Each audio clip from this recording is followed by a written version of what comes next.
Dans ce deuxième épisode de Paroles de transeuses et de transeurs, Charlotte, anthropologue de formation, nous présente en détail l'évolution de sa pratique des trans intuitives. Si elle qualifie bien cet état modifié de conscience de magique, elle souligne l'importance bien réelle d'une pratique régulière afin d'apprivoiser la transe à l'intérieur de soi. Bonjour Charlotte, est-ce que tu peux commencer par te présenter s'il te plaît ? J'ai 41 ans, j'habite à Bruxelles depuis une vingtaine d'années, j'ai toujours vécu en ville, j'ai des enfants et je fais de la transe. Est-ce que tu peux nous dire comment est-ce que tu as découvert ça ? Alors j'avais déjà entendu le mot trans, j'avais une idée lointaine de ce que ça pouvait être. Je n'avais jamais imaginé que la trans pouvait être quelque chose qui me touche. Pour moi c'était quelque chose d'exotique, de lointain, que je pouvais pas raccrocher d'une manière ou d'une autre à la culture dans laquelle je vis. Puis j'ai entendu par hasard une émission sur France Inter où on parlait de la trans auto-induite comme de quelque chose d'accessible à tous et de praticable ici sous nos latitudes. Donc ça m'a intriguée. J'ai creusé la question et au fil des discussions et de mes recherches sur Internet, je suis tombée sur vous, sur les autres nous, et j'ai fait mon premier week-end d'initiation. Est-ce que tu pourrais nous raconter comment s'est passée ta première transe ? Ma première transe, peut-être la chance du débutant, de vivre une première transe formelle, on va l'appeler comme ça, un peu spectaculaire. J'ai vraiment eu une expérience très très forte de conscience modifiée. C'est arrivé le deuxième jour, donc pas du tout à la première écoute de la piste son. Ça m'a ouvert les yeux sur tous ces petits bouts de transe que j'avais déjà vécu dans ma vie, mais que je n'avais pas pu identifier comme tels. Par exemple, entendre une chanson qu'on aime et ne pas résister à l'envie de se dandiner, lire un livre, de se perdre dans l'histoire et de lire de manière frénétique. Et puis mes accouchements aussi. Donc j'ai accouché 2 fois. Et c'était des moments de transe que j'aurais pas pu appeler comme ça à ce moment-là. Mais en ayant vécu cette transe pendant le week-end d'initiation, j'ai pu réaliser que ça en était bien. C'était quelque chose de connu, mais de pas isolé, en fait. D'avoir vécu ce week-end de transe, ça m'a permis, en fait, d'identifier la transe, de l'isoler et de comprendre que ça en était. Et du coup, de pouvoir l'amplifier, la travailler, me l'approprier et la mobiliser à l'envie, quand c'est possible, en tout cas. J'ai la certitude que c'est un état qu'on a sans doute tous déjà expérimenté, mais qui, une fois qu'on prend conscience de son existence, en fait, on peut beaucoup mieux se l'approprier. J'ai trouvé la télécommande, en fait. J'ai trouvé la télécommande de ma transe grâce au week-end d'initiation. Et justement, en parlant de télécommande, quels sont tes boutons à toi pour entrer en transe ? Par exemple, tes inducteurs que tu as pu trouver avec ta pratique. Je dois dire que j'ai pas tout de suite trouvé mes inducteurs. Il y a certaines choses qui sont passées au premier jour du week-end que je pensais être des inducteurs qui n'en étaient pas. Donc très concrètement, j'avais un coin de la lèvre au son du tambour qui partait sur le côté. Ça, c'était complètement involontaire, comme une espèce de petit tic nerveux. C'est resté à chaque séance de transe de la première journée. Même le soir, en repensant à la journée, ma lèvre repartait sur le côté. Donc j'étais très fière d'avoir trouvé un inducteur. Bon, en fait, pas du tout.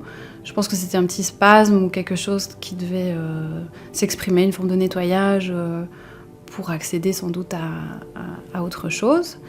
Parallèlement, j'avais aussi un besoin de modifier ma gravité.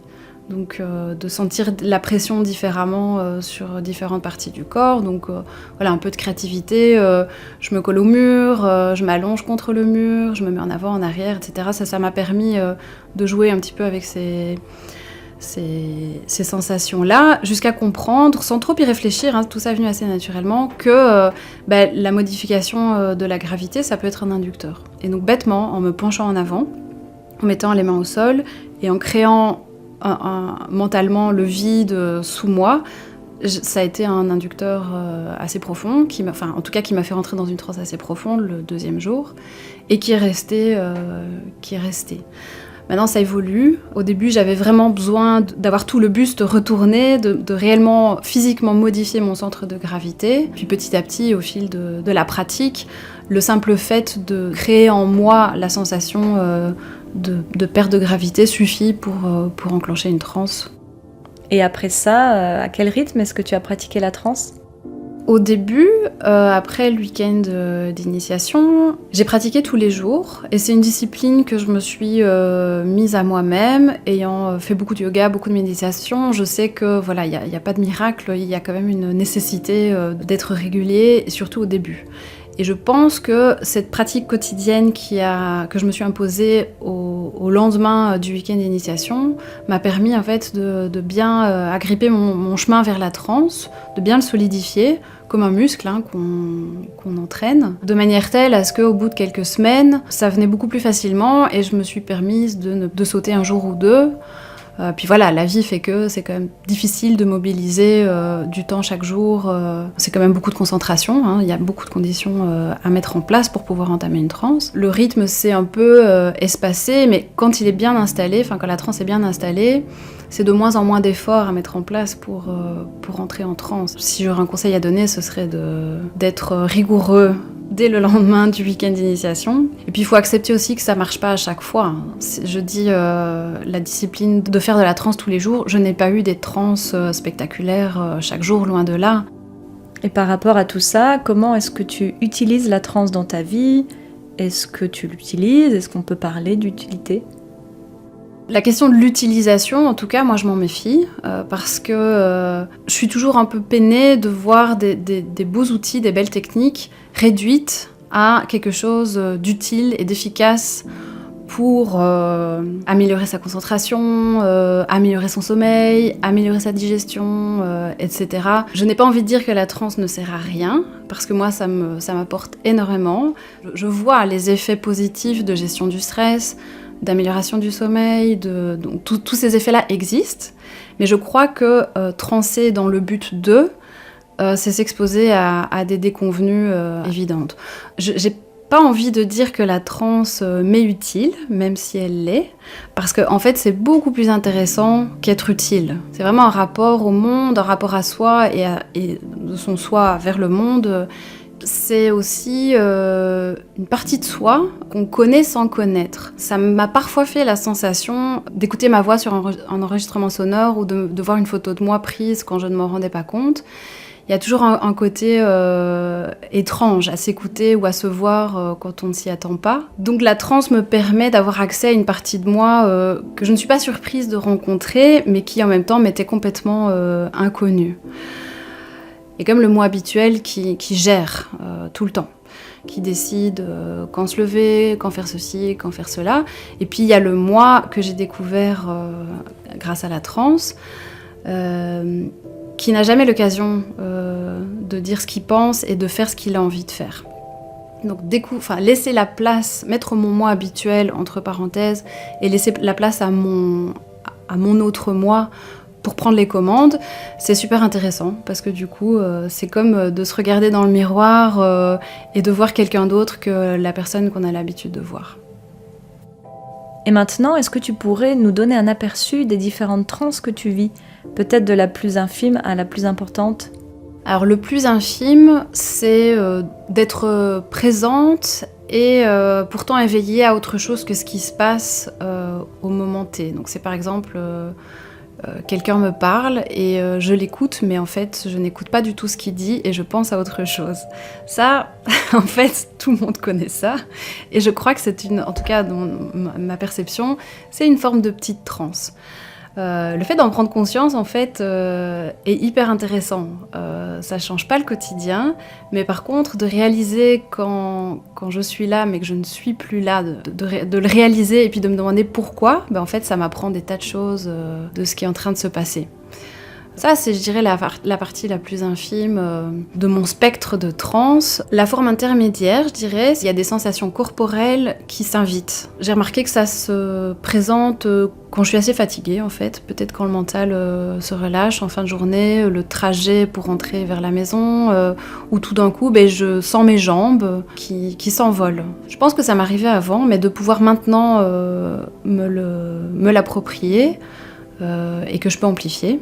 La forme ultime, c'est la transe que j'ai vécue le 2e jour du week-end d'initiation et que j'ai pu reproduire quelques fois, mais beaucoup moins souvent. En fait, c'est l'impression de se dédoubler et d'avoir toujours bien conscience qu'on est là, que la présence est là, on est toujours dans la même pièce, je suis toujours dans la même pièce, mais mon corps fait autre chose, bouge tout seul. Ça s'accompagne aussi de sensations corporelles très très marquées. Ce sont les doigts qui s'allongent, c'est la mâchoire qui se transforme, mes dents qui grandissent, qui deviennent une mâchoire un peu animale en quelque sorte. C'est mes oreilles qui se déplacent sur le haut de mon crâne, voir les choses d'en haut, donc le corps qui se soulève tellement que mon regard peut se porter sur l'ensemble de la pièce, tout en étant que j'ai tout à fait conscience que ce qui se passe est normal. Il y a quelque chose de très doux, en fait, dans cette manière de voir les choses autrement. De voir mes doigts qui peut-être sont des doigts très allongés, ou ma mâchoire qui peut-être est une autre mâchoire que celle que j'ai. Et justement, avec ce type de transe, est-ce que tu essaies de comprendre ce qui se passe ? Pour moi, la volonté d'essayer de comprendre ce qui se passe, ça peut être un piège. Je crois que la question à éviter, c'est qu'est-ce que ça veut dire ? Chercher à interpréter, retomber dans notre conditionnement occidental au XXIe siècle, de chercher un lien de cause à effet entre quelque chose qui s'est passé et d'où c'est venu. Bon, je pense que c'est tentant, évidemment, parce que au fur et à mesure de la pratique, oui, il y a des images qui apparaissent, il y a des sons, il y a des mots, il y a ce qu'on pourrait être tenté d'appeler des messages. Ça en est peut-être, et peut-être pas, en fait. Et peut-être qu'on ne le saura jamais. Et je pense, à ce stade de ma pratique, que il faut remplacer la volonté de comprendre avec la volonté de vivre une expérience. Est-ce que tu pourrais nous dire quelques mots au sujet de notre méthode et de ce qu'elle t'a apporté ? Alors moi, ce que j'apprécie énormément avec votre méthode, c'est qu'elle est ancrée à l'instant T, dans ce qui se passe au moment où ça se passe. Ça, j'ai vraiment pu l'observer pendant le week-end d'initiation et pendant les clubs de trance. On se sent soutenu, vous accompagnez, on vous suit vers quelque chose. Mais par contre, on est beaucoup plus dans une coopération que dans la réception d'un matériel que vous nous donneriez. Et ça, je trouve que c'est super intéressant, surtout pour quelque chose comme la transe, qui n'est pas un apprentissage classique qu'on peut faire avec la théorie, la pratique, les exercices. Dans votre méthode, et beaucoup d'intelligence, beaucoup d'écoute, sans tomber dans le psychologisant, parce que ça, c'est aussi un autre aspect qu'on trouve beaucoup dans le développement personnel de manière générale. Et dans votre méthode, il y a cette mise à distance très très importante du psychologisant. Et qu'est-ce que tu aurais envie de dire aux personnes qui aimeraient essayer, mais qui seraient dans une forme d'hésitation ? Bon, à celles qui se posent des questions, je leur dirais arrêtez, venez et essayez. Je crois que c'est sans doute le meilleur moyen de comprendre ce qui se passe. Maintenant, il y a des a priori positifs comme négatifs, et je pense que c'est bien d'avoir conscience des deux. Donc les a priori négatifs que moi-même j'ai pas vraiment eu, mais que j'ai pu entendre, de rester coincé dans la transe, d'en sortir complètement modifié, de perdre sa personnalité. Bon, c'est difficile d'en parler parce que moi je les ai pas expérimentés du tout, et les personnes autour de moi qui transent, j'ai jamais vu ça non plus. Bon, je peux pas en déduire que ça n'existe pas, mais par ailleurs, l'effort de concentration est tellement énorme, doit être tellement présent pour pouvoir entrer en transe, que j'ai du mal à imaginer qu'on puisse rester coincé. Les a priori positifs, je crois que c'est important d'en parler aussi, parce que il y a un engouement autour de la transe. On en parle quand même plus qu'il y a quelques années. C'est quand même aussi grâce à des émissions radio mainstream, on va dire, que j'ai entendu parler de la transe et que je suis arrivée vers vous. Là, je pense que j'en avais un petit peu plus, des a priori positifs. Moi, j'ai envie de dire que la transe, elle est magique, ça c'est vrai. Elle est magique dans le sens où la magie, c'est une transformation inexplicable. Ça, je pense que c'est un a priori qu'on peut avoir. Maintenant, c'est pas magique dans le sens où on s'assied, on appuie sur play, on se transforme en un animal extraordinaire et tous les problèmes de notre vie sont réglés. Bon, voilà, si c'était aussi simple que ça saurait, et c'est pas le cas. Donc moi, ma transe, elle n'est pas venue la première fois à la première écoute du tambour, mais elle est venue. Et elle est venue de manière spectaculaire. Je crois que c'est pas le cas de tout le monde, et je crois que c'est pas grave du tout non plus. Il y a quand même quelque chose qui se passe, et le tout, c'est d'arriver à choper ce qui se passe pour en faire quelque chose. Et pour terminer avec une ouverture, si la transe devait se déployer davantage dans notre société, où est-ce que toi tu aimerais que ce soit ? Je dirais que ce serait vers plus d'ouverture à ce qui nous échappe. Parce que par définition, la transe nous échappe. C'est ça qui fait sa beauté.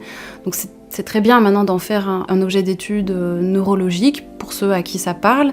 Mais c'est pour moi impossible de la réduire à quelque chose, soit qu'on ne comprend pas et qui n'est intéressant que dans des cultures exotiques lointaines, ou bien comme une chose qui est mesurable par des instruments qu'on utilise dans les hôpitaux ou ailleurs pour constater physiquement une modification.